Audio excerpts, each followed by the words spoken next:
ताज़ा तरीन वीडियोस के लिए हमारा चैनल सब्सक्राइब कर बेल आइकन पर प्रेस कीजिए ताकि आपको मिले हर अपडेट सबसे पहले। 10 अरब डॉलर जो है वो कर्ज वापस किया। 3000 अरब रुपया जो हमारा ये कहते हैं ना जी बजटरी डेफिसिट है, बजटरी डेफिसिट है, ये बजटरी डेफिसिट जो है वो हमारा सिर्फ है ही इनके लिए के कर्जों की सूद देने की वजह से है। वो जो 3000 अरब रुपया हमें इनके लिए के कर्जों के ऊपर अदा करना पड़ता है उसकी बुनियाद के ऊपर है, और हर साल 3000 अरब रुपया हमें इनके लिए के कर्जों के ऊपर सूद अदा करना पड़ता है। और आज आप देखें कि पहले साल हमें 9 बिलियन डॉलर कर्ज लेना पड़ा, उसके बाद 3.6 अरब डॉलर कर्ज लिया। इस जो पिछला साल हमारा ये जो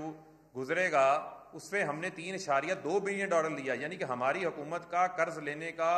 जो ग्राफ है वो नीचे आता जा रहा है, क्योंकि अब हम अपनी एक्सपोर्ट्स पे इन्हिसार कर रहे हैं, हम रोशन डिजिटल अकाउंट के ऊपर इन्हिसार कर रहे हैं,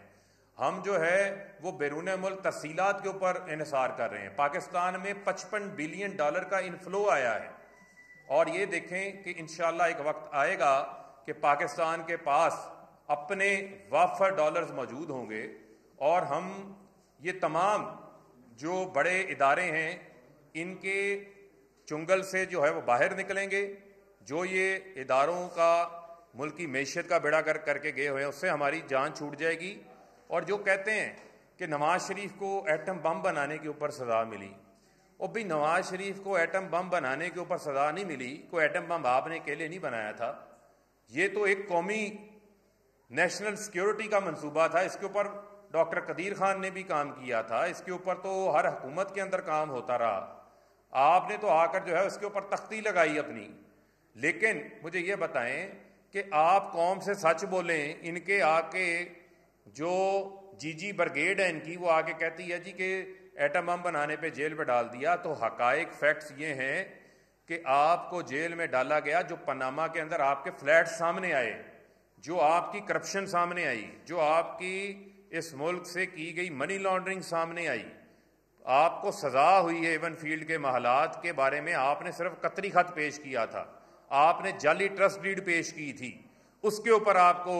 सजा हुई है। और कौम को गुमराह करने से पहले आप जो है आपको शर्म आनी चाहिए कि आप कौम को जो है वो गुमराह करते हैं। और बात आप क्या करते हैं कि आप कहते हैं हम मैशर के एक्सपर्ट हैं, आप टीटीओ के एक्सपर्ट हैं, आप जाली अकाउंट्स के एक्सपर्ट हैं, आप करप्शन के एक्सपर्ट हैं, आप जो है वो हमेशा इस कौम से जो है वो झूठ बोलते आए हैं, सर्टिफाइड जो है वो झूठे हैं। और मैं समझता हूं कि अब जो पाकिस्तान है वो दुरुस्त सिमत की तरफ बढ़ चुका है।